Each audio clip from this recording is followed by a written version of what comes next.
Okay, thanks, Bhaskar. Um, Looks like it's working. Yep. So without further ado, I will just jump on in. What I want to try to cover during this webinar is the background and history, not only of our company, but also of the kind of regulatory environment for wineries, and then a little update on the current achieved in practice backed status, a little bit on the business case for wineries. One of the exciting things about our technology is that it captures the criteria pollutant in a form that's actually it's a highly aromatic, valuable condensate. So I want to talk about that a little bit and then leave some time for questions. So our actual core company name is EcoPAS, LLC, which is economical or ecological passive alcohol system, the actual acronym.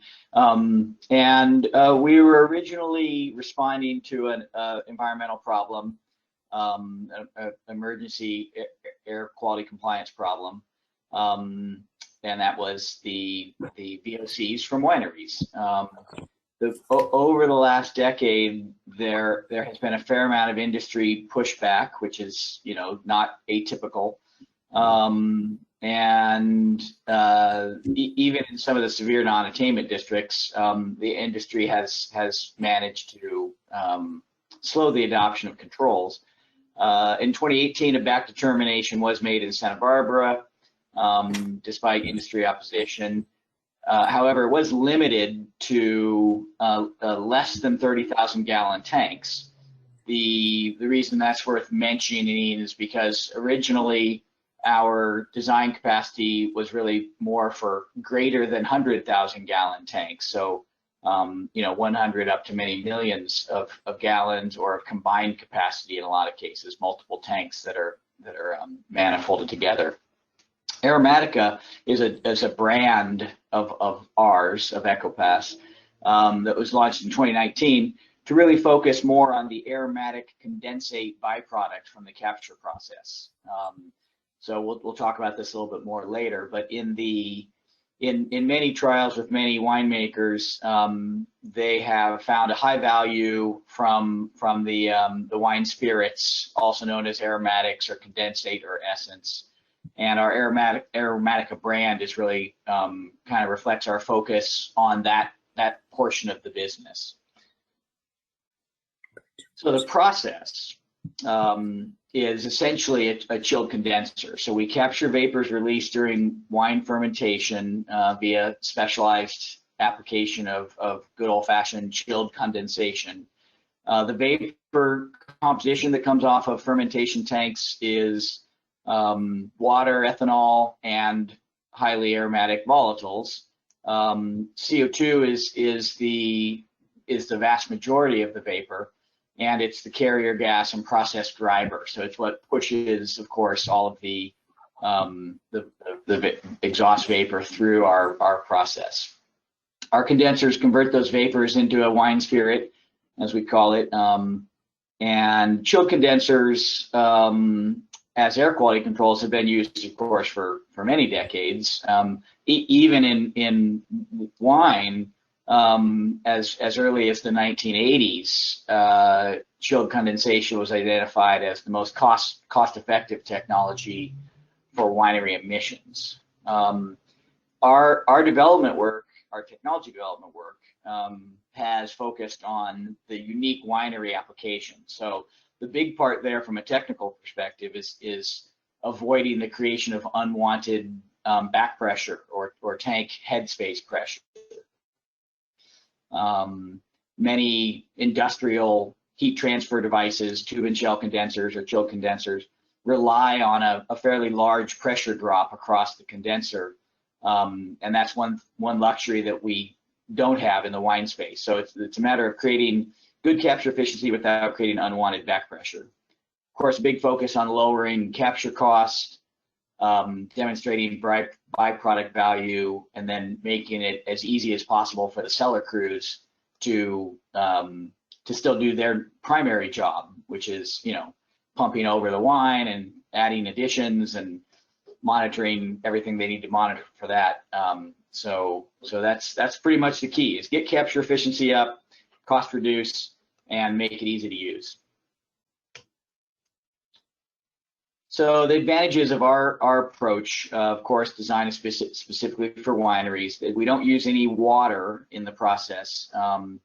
Wet scrubbers and some other technologies that would work for this do.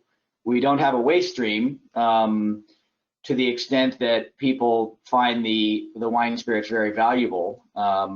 They are, you know, and of course the air districts need documentation of what you're doing with it. But once that's done actually through a TTB process, because it's a bonded distilled spirit at that point. But no waste stream, very low energy use. As I mentioned, it's a passive technology where the CO2 is the driver. Self-cleaning, CO2 and ethanol is essentially a solvent, right? You could use it to clean pipes if they had some other thing in them. And there's really very little opportunity for nutrients or contaminants to get into the manifolds. And then there's some basic engineering, check valves and screens and things to further improve that. As we'll talk about later, it is designated as AIP backed, and has a total cost that ends up being, of course, regulatory folks would think of it more in dollars per ton, but if you translate that all the way down to dollars per bottle or dollars per case of wine, it's less than a penny per bottle. And by way of comparison, the average cork is a dime to a quarter a bottle. So those are the primary advantages. So one thing that people might find interesting, of course, this is not the case in SoCal AQMD, but there are wineries in California that are quite significant as far as size. So this is a winery near where I grew up, which was Merced, California, that is, you know, more akin to a refinery or a factory scale thing. Doesn't apply to California, but people often when they're, I mean, it doesn't apply to AQMD, but when people are thinking of wineries, they picture, you know, a few rows of wooden barrels or something, not usually this kind of a facility. So regulatory history. You know, back in 1978, CARB recognized ethanol vapor from wine fermentation as a source of ozone precursor in the San Joaquin Valley. Shortly thereafter, what was at the time called Fresno County APCD stated that achieving and maintaining ozone standards required control of winery emissions. In 1980, a CARB technical review group evaluated control options and developed an SCM, a suggested control methods document. Also did some field testing and demonstrated the efficacy of controlling fermentation emissions. In 82, Fresno recommended controls on all tanks greater than 100,000 gallons, which is sort of interesting that currently we're in a less than 30,000 gallons regime. But that report also recommended condensation as the most cost-effective technology. So continuing on with the timeline a little bit, in 1984, the wine industry trade group, the Wine Institute, objected to some of these findings and took a couple years to complete a report suggesting temperature controls, which is essentially no controls. And in 1986, CARB rejected temp control and presented a detailed SCM with cost and feasibility for incineration, wet scrubbing, chilled condensation, and carbon absorption. And in that report, tanks with less than 50,000 gallon fermenting capacity were not considered, as the CARB staff did not believe controls were or would be cost effective for the smaller tanks. And in 1988, sorry, multiple CARB staff reports concluded feasibility of control. In 1990, obviously I'm leaving out a few of the steps along the way, but the Wine Institute requested permission to delay controls and offered to fund a study in a couple 100,000 gallon tank in Fresno. And the demonstrations indicated that fermentation gases could be captured and ethanol vapors controlled. No serious impediments were identified, and Fresno committed in its AQMP to control ethanol emissions from winery fermentation. However, the Wine Institute report did raise concerns about cost, possible effects on wine quality, and disposal of wastewater produced by several of the control options. The agency and Wine Institute cost estimates were, of course, widely divergent, which is often the case. And, at least in our read of everything and in reviewing of the literature, none of the other impediments were particularly credible. Nevertheless, the Wine Institute did delay implementation of control measures. So essentially, nothing happened. So finally, by 2005, San Joaquin Valley adopted a rule that required operators of wineries to achieve a 35% reduction of their baseline emissions, or something equivalent. So this 2007, 2006, 2007 is really when this control industry or control technology started, ours and others, because there was kind of a clear call for innovation from initially A&WMA district, the San Joaquin Valley, and it drew some investment in research and development and the control technologies, and of course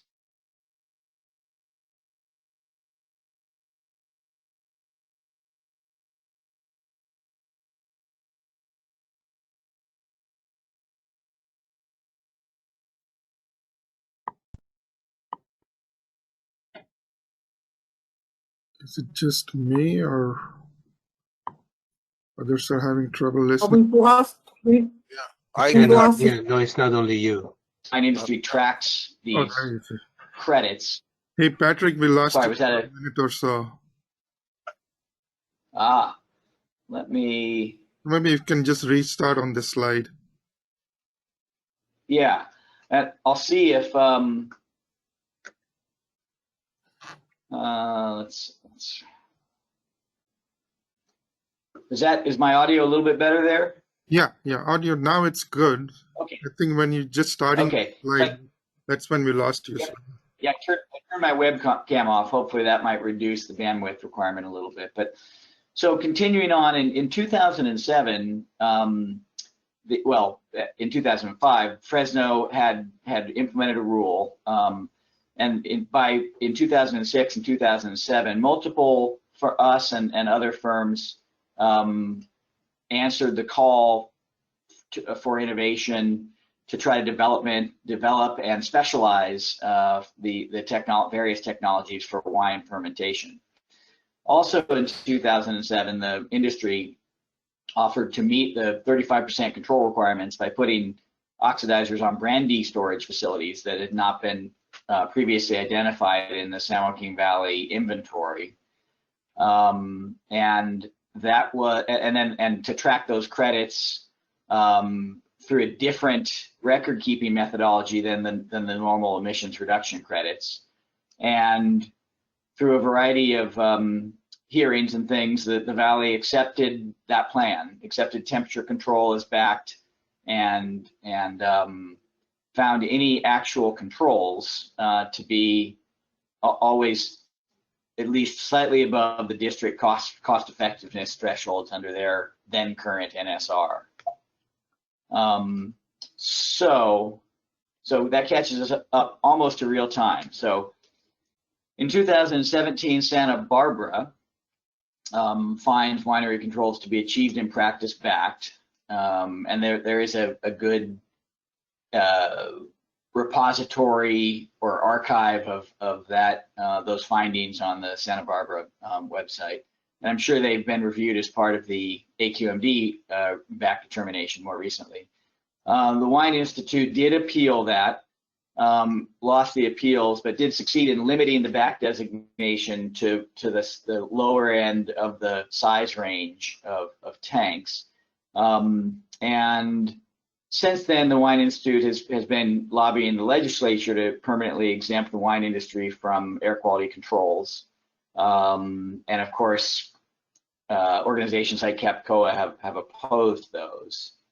So that's where we are. I figured with a regulatory audience, it was worthwhile to go through kind of the last 30 years of of twists and turns there. But so EcoPAS Aromatica is now designated Achieved in Practice Fact. That is the case in, of course, Santa Barbara, and now the case in AQMD.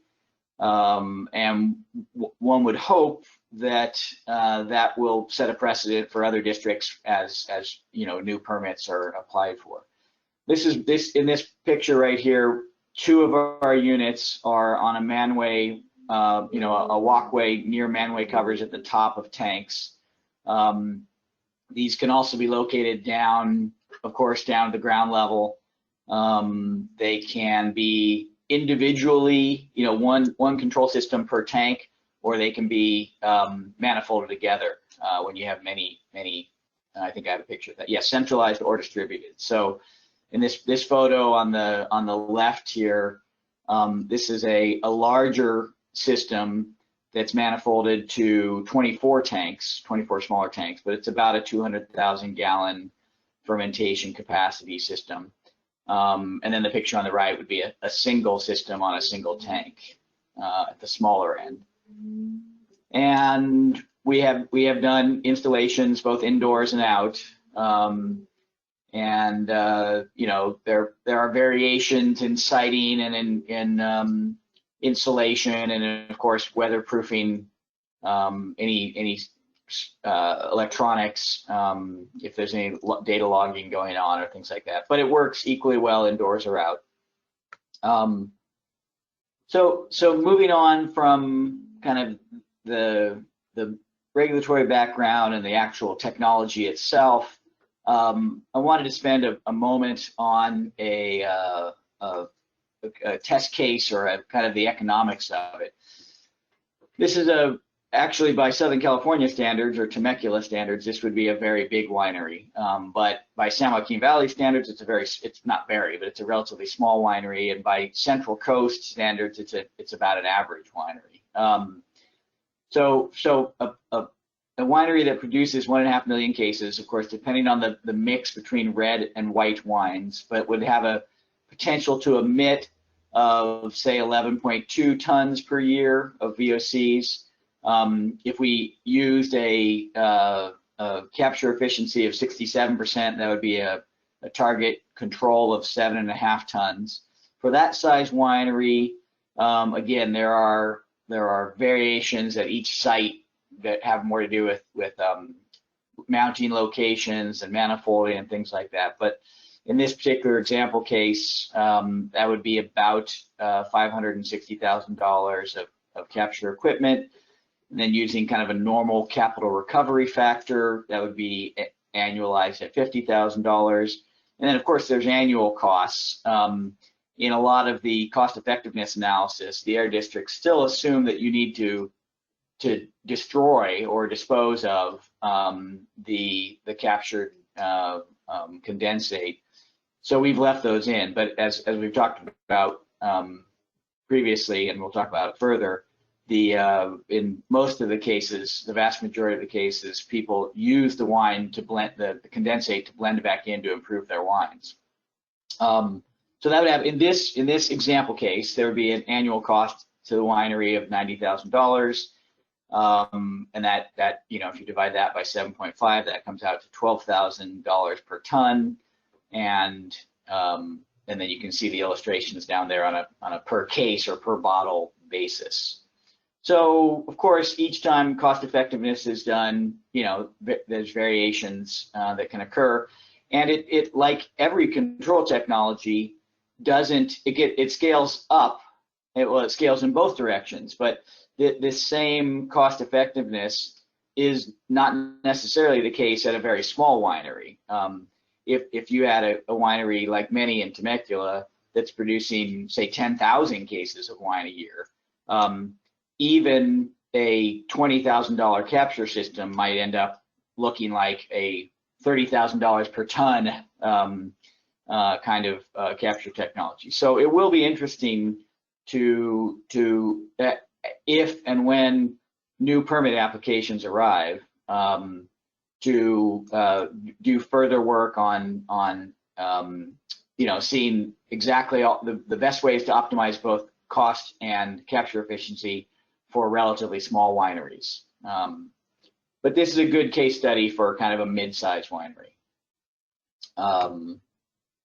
So I wanted to go on now, and of course, by my monologuing, you can tell that we've decided to save questions for the end. So please make a note of them or think if you have questions. But I want to go on and share just a little bit about the business case for wineries and the context around there.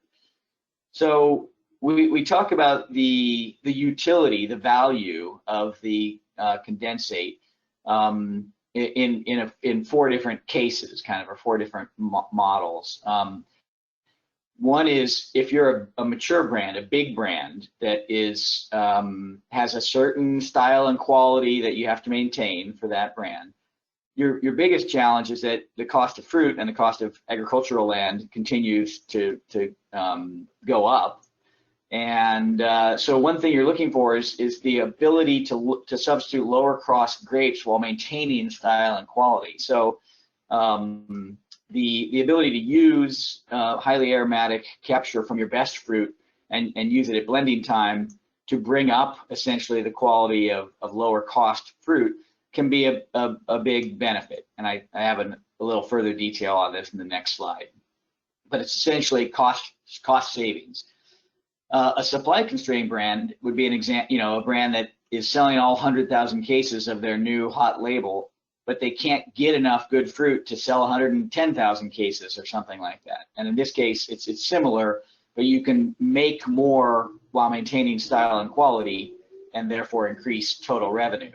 A premium brand, that's making 1,000 cases or hundreds of cases would retain their super high quality aromatics to just further improve the sensory properties of their high-end wine. And then we also have had a fair amount of experience helping wineries that have, for example, they do reverse osmosis filtration for volatile acidity, and they do solve the volatile acidity problem, the vinegar flavor, which no one particularly loves to have in wine. But they also strip out the desirable aromatics. So using captured condensate from winery fermentation can actually help them restore the desired aromatics. So looking at least at the first three of those cases, this is really just the same slide from before, but highlighting where the business case helps the winery. So in this instance, their grape cost per ton or per gallon of juice goes down by substituting some South Valley Cabernet for some North Valley Cabernet, and that would have, in this instance, which is a million case winery, that would have almost $1 million saving, $826,000 improvement to GP, and therefore a relatively fast break even in time. The supply constrained brand, as we talked about, would go from making 100,000 cases a year to 110,000 cases a year, which just results in a improved GP, because of the volume increase, obviously. And then a high premium brand that sells for much higher per case, they would just see a an increase in sales price, right? So if you got a 97 score instead of a 89 score or something like that, then that presumably, hopefully, translates to a better average sales price. So those are just kind of three, high-level examples of why this is a good business case for wineries. It's not just an incremental cost. So then I have a few slides here on just kind of other kind of related framing points. I'm not going to read all these, but these are, at various tastings and trials over the last few years, people have reported improved mouthfeel, improved nose, bouquet, the ability to use less expensive grapes, but achieve a higher style and quality, et cetera, et cetera. So clearly lots of winemakers have actually really enthusiastically embraced the technology. The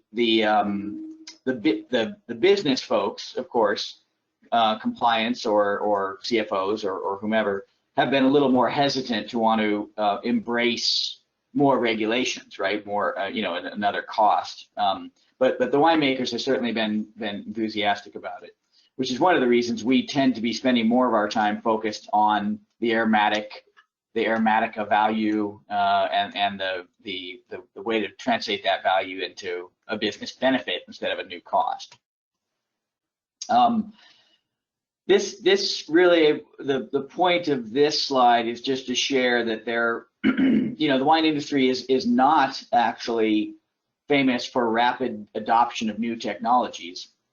It's not they've been making wine, we've been making wine for thousands of years pretty much the same way. However, there have been many new technologies, even in the last few decades, that have made a difference. Blend optimization, which I talked about, is obvious, which is just finding less expensive blender grapes that work well while still complying with whatever their labeling requirements might be. And that's been a crucial part, at least in California, of maintaining style and quality at a given price point. Blending is also done frequently just to improve the overall wine, right? Just like happens in France and Italy and everywhere else, where year to year you have a slightly different blend based on the weather you had that year and other things like that. Oak adjuncts, adding chips or staves of oak to stainless steel fermentation tanks is much more economical than fermenting in oak or storing in oak for a long time. That's been a technology that has grown over the last 20 years. Micro-oxygenation, flash détente, RO filtration, and the use of concentrates, essentially, for color, are all examples of technology. So we, the kind of the point of this is that we think of the adoption of aromatic condensates and aromatic byproducts for making better wine as something that fits into the larger kind of continuity or trend of adopting logical technologies to improve either the economics or the quality or both, and try to position it there as opposed to being a horrifying overreach of air quality regulations, which is how many of the wineries think of it. And I'm sure, hopefully, some of them are actually on the webinar, so I have sympathy for that perspective. And then one last slide here that really just kind of circles back to the San Joaquin Valley. Again, not probably very applicable to much of the SoCal or Western region audience, but San Joaquin Valley has the majority of the approximately 1,500 tons of VOC each year.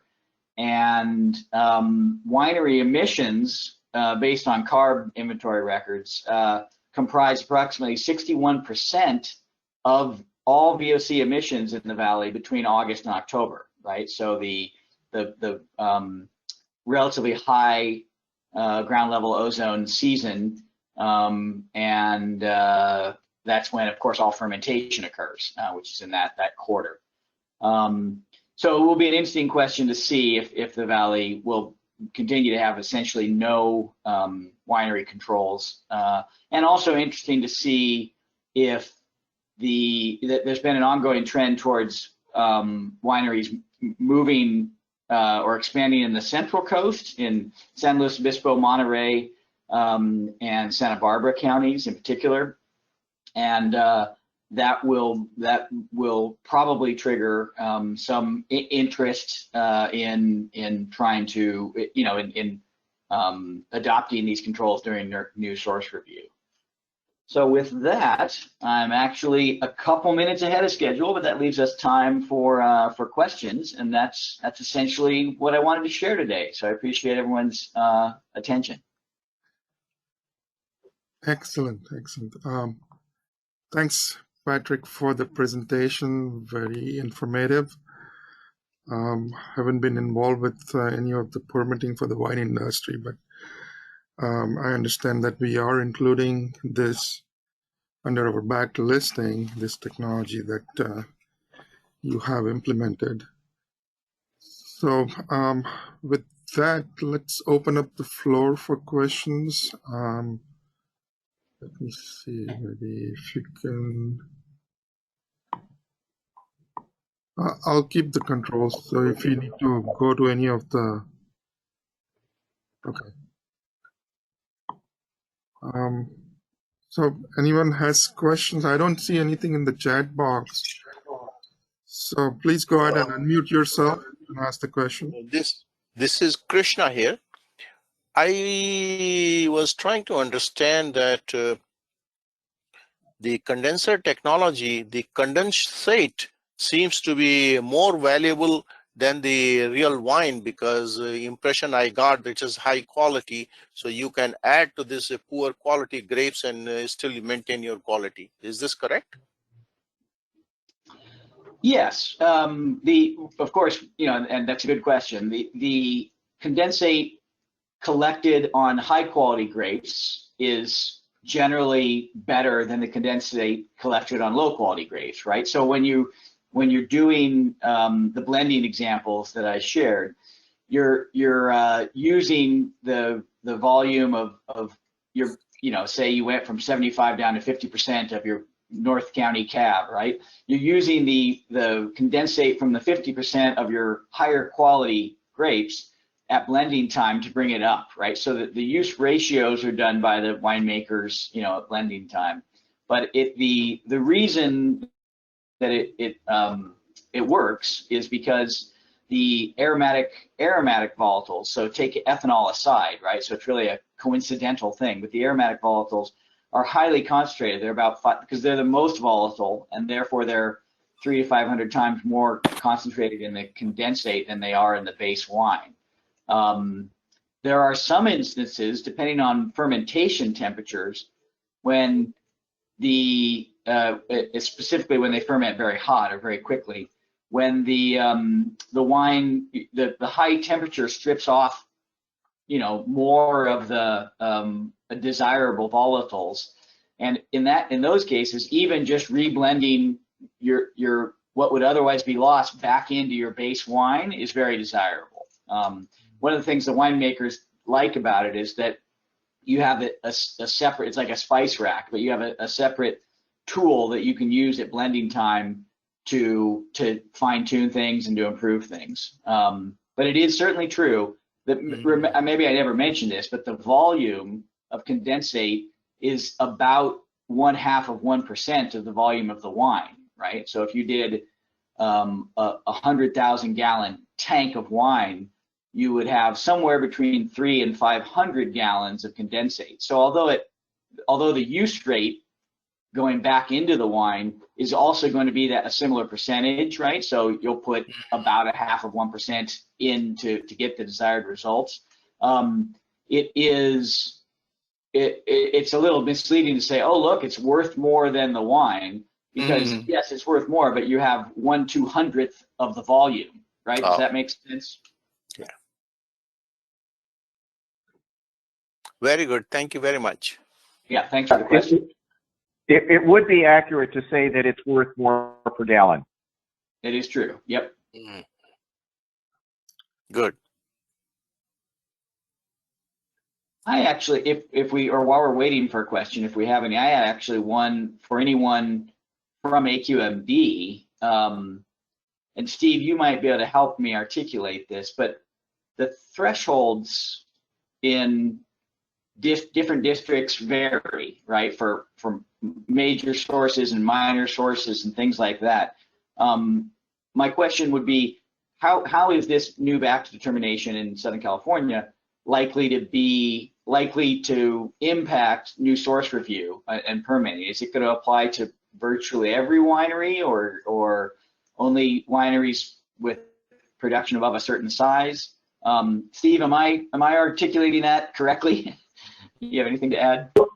Yeah, no, I think the question is, with your recent adoption of the minor source back for winery controls, what is that likely to mean for the next new application that comes into the district from a winery?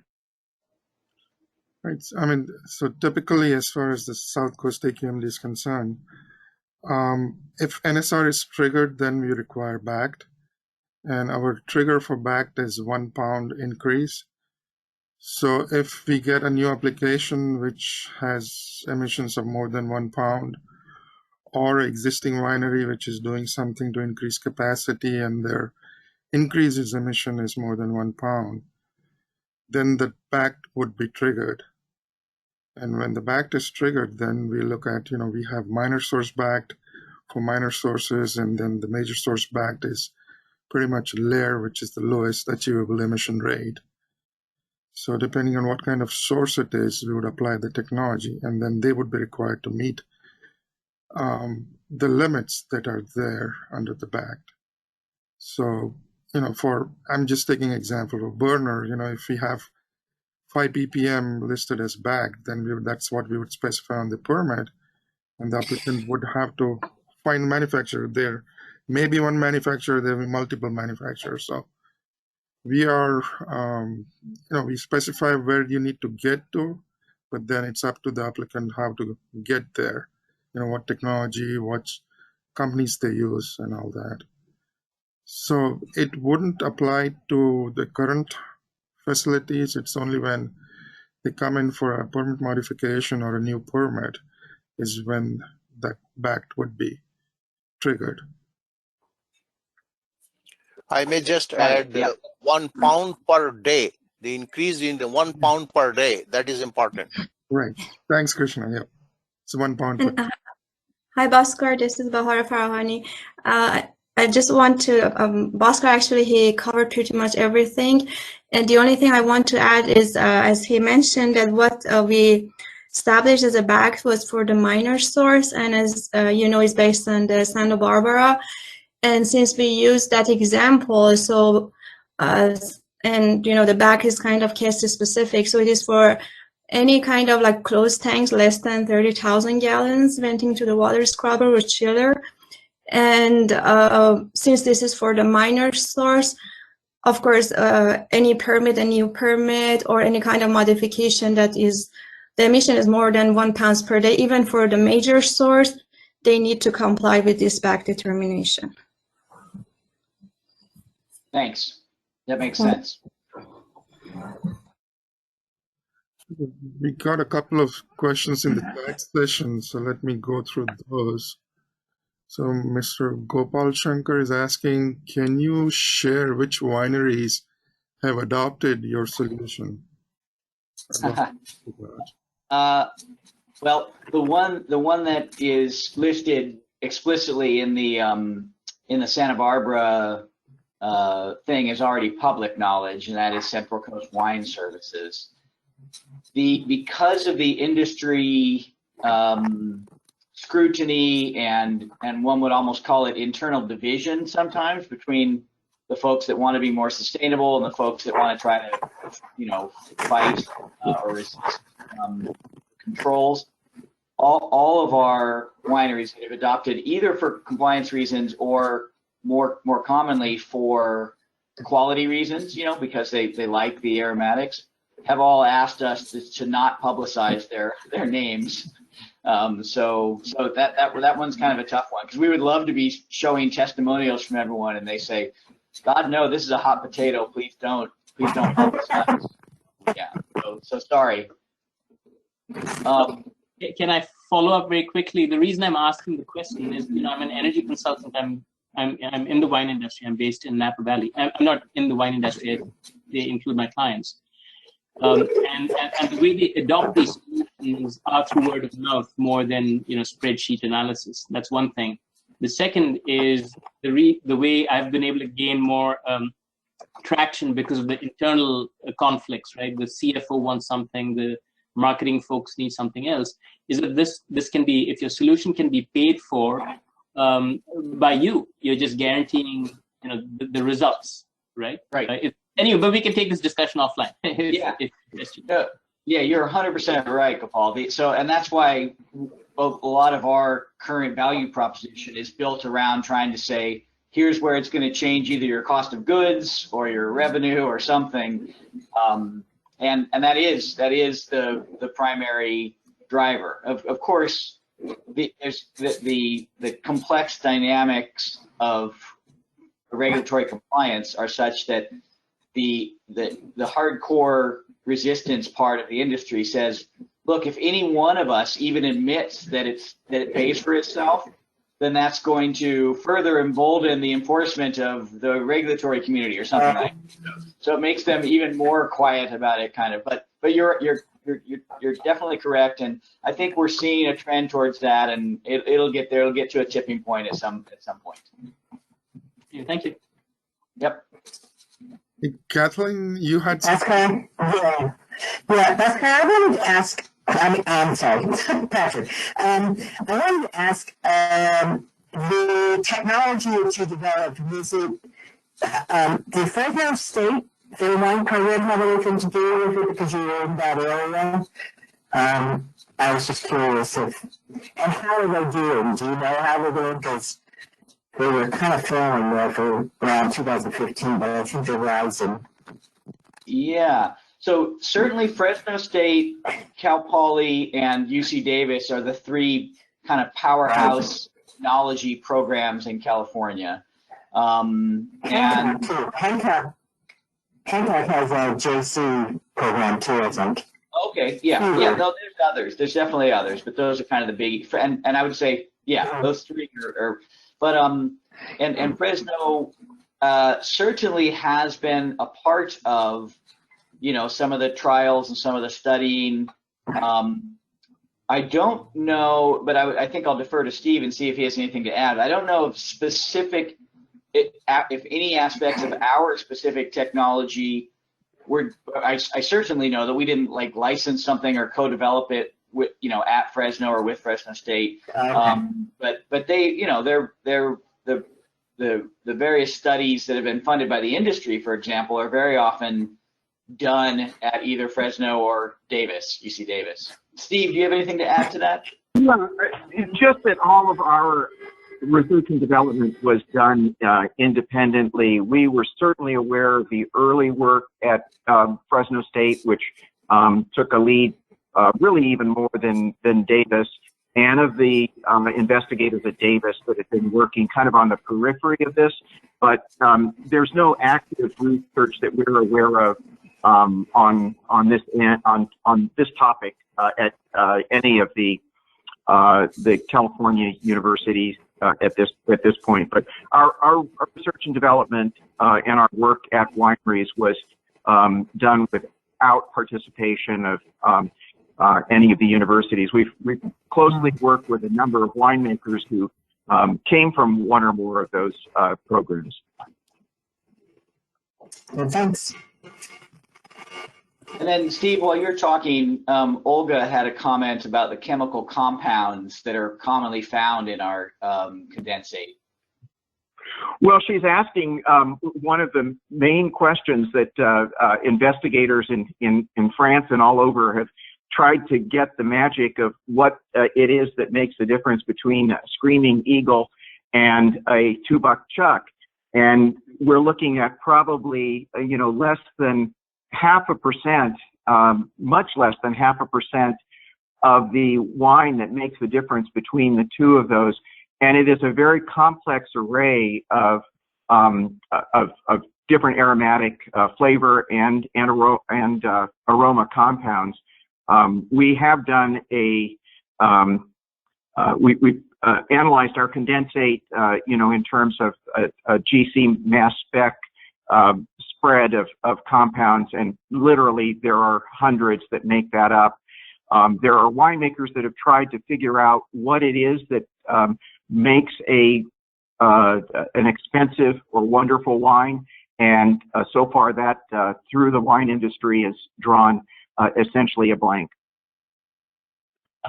Yeah, so we could share, and have the GC results from a particular batch, but even that just shows a spike for everything that's above a certain threshold. It doesn't really mean that it's a formula that if you could recreate the exact parts per billion of those 70 compounds, you would then have a perfect wine or something like that. It's been very elusive, but it is another short answer to your question.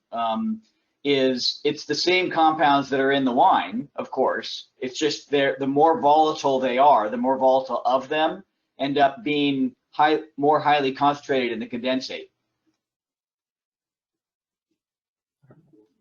And then Christopher, well, I guess I should ask, Olga, did that answer your question? Yes, thank you. And then Christopher Goodwin asked, is the use of this condensate as an additive relatively new? What other additives are out there, and is their use common? It's definitely new to use aromatic condensate.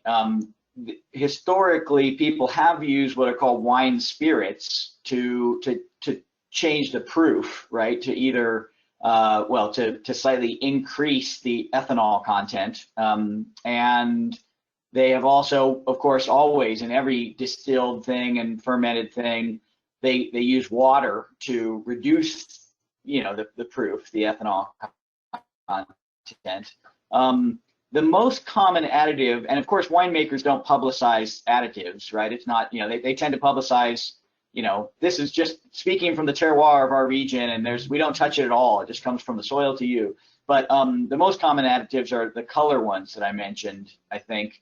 At least as far as, not commonly known. And that is that if you have a wine that's perfect mouthfeel, perfect smell, but it's just not very dark red, and people want it to be a darker red, then they do use, as long as it's an approved grape derived, concentrate, then people use that to slightly change the color.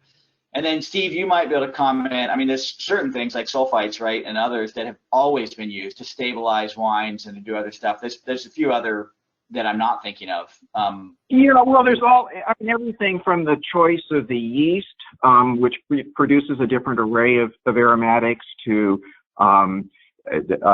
starting and stopping the fermentation.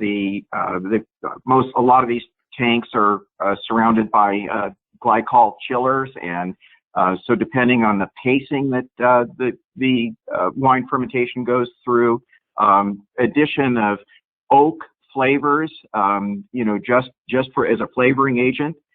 So there is a lot that is allowed in low concentrations to modify the flavor and aroma of a commercial wine.